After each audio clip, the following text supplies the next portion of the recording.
함부로 남에게 기대지 마라. 의지하거나 믿지 말라. 결국 사람은 배신당하는 존재다. 라는 이야기가 있습니다. 사람 일을 앞으로 어떻게 장담하겠습니까? 우리는 언제 어떤 일이 벌어질지 알 수 없습니다. 기대가 너무 크면 안 된다라는 겁니다.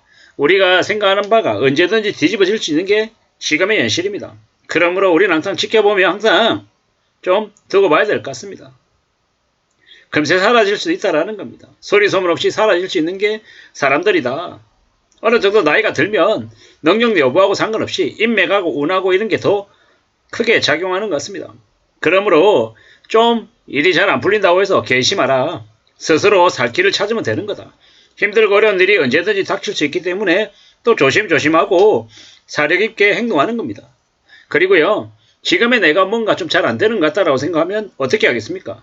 좀 나아지게 하기 위해서 뭔가 사람들이 발버둥을 칩니다. 여러 방향으로 나의 진로도 모색하고 또 뭔가 좀 할 공리도 해야죠. 그렇게 차분히 움직이고 주변을 또 둘러보고 또 뭔가의 새로운 것에 도전하기 위해서 녹아 들어간다고 애쓰는 것, 이게 더욱더 필요하다라는 겁니다. 함부로 남에게 기대지 마라. 그저 내가 내 스스로에게 위로가 되고 내가 내 스스로 이제 잘 살려고 애쓰면 되는 겁니다. 나에게 위로가 되는 사람이 주변에 있다라고 하면 감사한 거고요. 없으면 없는 대로 또 살아가는 겁니다. 없다 그래서 너무 낙심할 필요 없다라는 겁니다. 주변의 분위기에 휩쓸리지 말자라는 겁니다. 이제 밑바닥에 민쳐도 지금은요, 그냥 그저 둘러보고 지켜볼 뿐인 겁니다. 우리가 살아가면서 참 많은 생각들을 합니다. 오래오래 이제 나의 삶을 이제 유지해 나가야죠. 지금의 현실을 냉정하게 봐야 됩니다. 앞으로요, 어떻게 지내는 게 제일 좋은지, 오래오래 살아남기 위해서 어떻게 지내야 될지를 잘 생각해야죠. 난 자세로 지내야 됩니다. 내가 여기 존재하고 있다는 걸 티내지 않아야 되죠. 있는 듯 없는 듯 소리 소문 없이 지내는 게 제일 좋다라는 겁니다. 참 많은 생각들이 듭니다. 지금 금리가 이제 내려가지 않는다라는 시그널 하나만으로도 나라의 경제가 휘청거리고 있습니다. 아니 어떻게 된 게 기준금리 3.5인 상태인데도 지금도 죽겠다고 아우성인 이들이 너무 많다라는 게 지금 좀 뭔가 잘못해도 한참 잘못했다라는 걸 보여주는 것 같습니다. 앞으로요 어떻게 되겠습니까? 어떻게 화폐 유통량이 최대여서 금리가 오를 수밖에 없는 게 지금의 전 세계 상황입니다. 자영업자들에게 돈 빌려줬던 거 서서히 회수해야 되는 시기가 오는 건데 그게 가능하겠냐라는 겁니다. 2024년에 미국이 기준금리 인하는커녕 인하는 안하고 되려 올릴 가능성이 크다라는 겁니다. 지금요 엉망이죠 분위기가. 많은 사람들이 다 망할 때까지 계속 갈 겁니다. 긴축은 계속 될 거다라는 겁니다. 지금요 더욱더 우려스러운 상황입니다. 이게 뭔가 싶은 거지요. 참 많은 생각들을 해야 됩니다. 새마을금고는 지금 현재 3분의 1이 적자랍니다. 많은 곳이 이제 그 3분의 1 정도다라고 봐야 되는 거죠. 2025년에 괜찮을 수 있을까요? 2026년에는요. 아닐 거다라는 겁니다. 2013년에 새마을금고 이제 사태가 발생하고 난 이후에 원금을요 3년이 지난 다음 사람들이 겨우 받을 수 있었습니다. 그것도 이자 말고 원금만 5천만원 받을 수 있었다라는 겁니다. 새마을금고가 2025년쯤 되면 절반가량의 적자가 될 거다라고 이야기하는데요. 뱅크런이 안 벌어질까요? 그리고 사람들의 이자 부담이 계속 늘어나서 소비가 급감하고 있습니다. 가만히 놔둬도 몰락하고 망하는 거다라는 겁니다.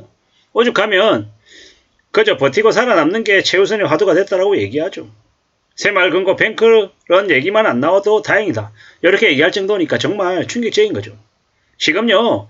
정부도 믿어서도 안 되고 회사도 믿어서도 안 되고 가까이에 있는 사람도 믿으면 안 되는 시대가 온 거다라는 겁니다.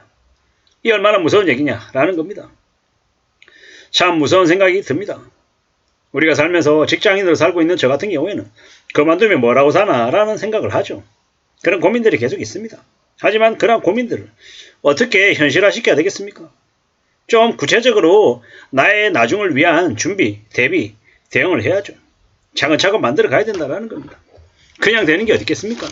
내가 부지런히 움직이고 부지런히 애쓰는 거 말고는 길이 없다는 겁니다. 누가 뭐라고 해도 나의 길을 계속 추구해서 나가야 됩니다. 부럽고 또 부럽고 나와 비교하면 내 자신이 한없이 초라해 보입니다. 하지만 그런 말에 놀아날 필요 없겠다라는 겁니다. 서운해하지 말자라는 겁니다. 차분히 나의 삶을 되돌아보고 어떻게 하면 좀 더 괜찮게 만들 수 있을지 그런 쪽으로 궁리를 해야겠습니다. 그렇게 살아야겠다라는 생각이 듭니다. 지나온 시간들이 많이 후회가 되고 반성도 되고 하죠. 하지만 그럼에도 불구하고 뭐 좀 더 괜찮은 모습들을 상황들을 만들어 가야죠. 우리가요 요새 뭐 드라마 같은 거 영화 같은 거 보면 빚 때문에 몰락하는 이들 얘기가 되게 많이 나오죠. 빚이면 어떻게 가정이 해체가 되는지 사람들이 망가지는지가 여지없이 나옵니다. 부모가 빚지고 도망간 뒤 자식들에게 남겨진 빚 때문에 자식들의 인생이 개판이 되는 경우가 막 나오죠. 그런 걸 드라마로 보니까 그런가 보다라고 생각하는데 진짜 자기의 현실로 맞게 되면요. 삶은 매일이 지옥이 되는 겁니다. 무서운 일들이 계속 벌어지고 있습니다.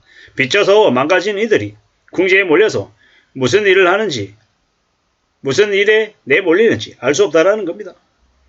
남자든 여자든 인간으로서의 존엄성을 최소한 지키려 하면 어떻게 해야 됩니까?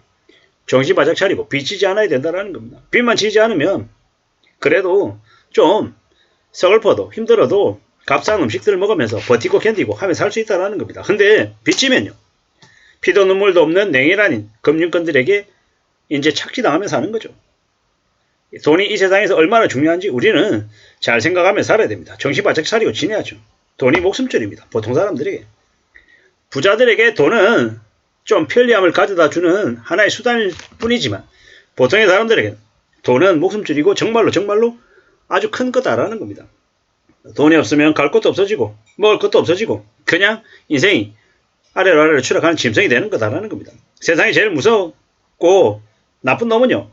돈 빌리고 안 갚는 놈입니다. 빚이 얼마나 무서운지 정말로 잘 생각해야 됩니다. 그래 노숙자들에게도요. 빚만 안 지면 밥 한 끼 해결하려고 하는 무료 구입소가 있고 용돈 주는 성당이 있다라는 겁니다. 근데 빚지면요. 사채업자들이 와서 노숙자들이 그냥 길거리에서 마음 놓고 소주 한 병 마시는 것도 허락하지 않는다라는 겁니다. 그들의 장기를 뜯어가든 그들을 뭐 멸치잡이 어선에 팔아먹든 가만히 놔두지 않는다라는 겁니다. 빚지면 그렇게 된다라는 겁니다. 빚진 사람에게는요. 이 사회의 법도 가까이 있지 않고 멀리 있습니다. 보통의 사람들, 빚지지 않은 사람들, 서민들에게 법이 그들을 보호해주는 최소한의 수단이 되는 거지 빚쟁이들은요. 불법을 강요당하고 요구받아도 항거하지 못한다라는 겁니다. 우리는요. 함부로 가까이 있는 사람을 너무 믿어서도 안 되고 멀리하고 경계하면서 삶을 좀 조심할 필요가 있다라는 겁니다.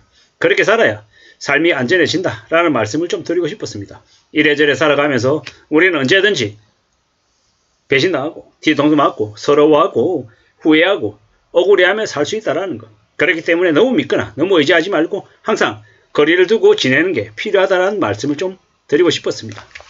이상입니다.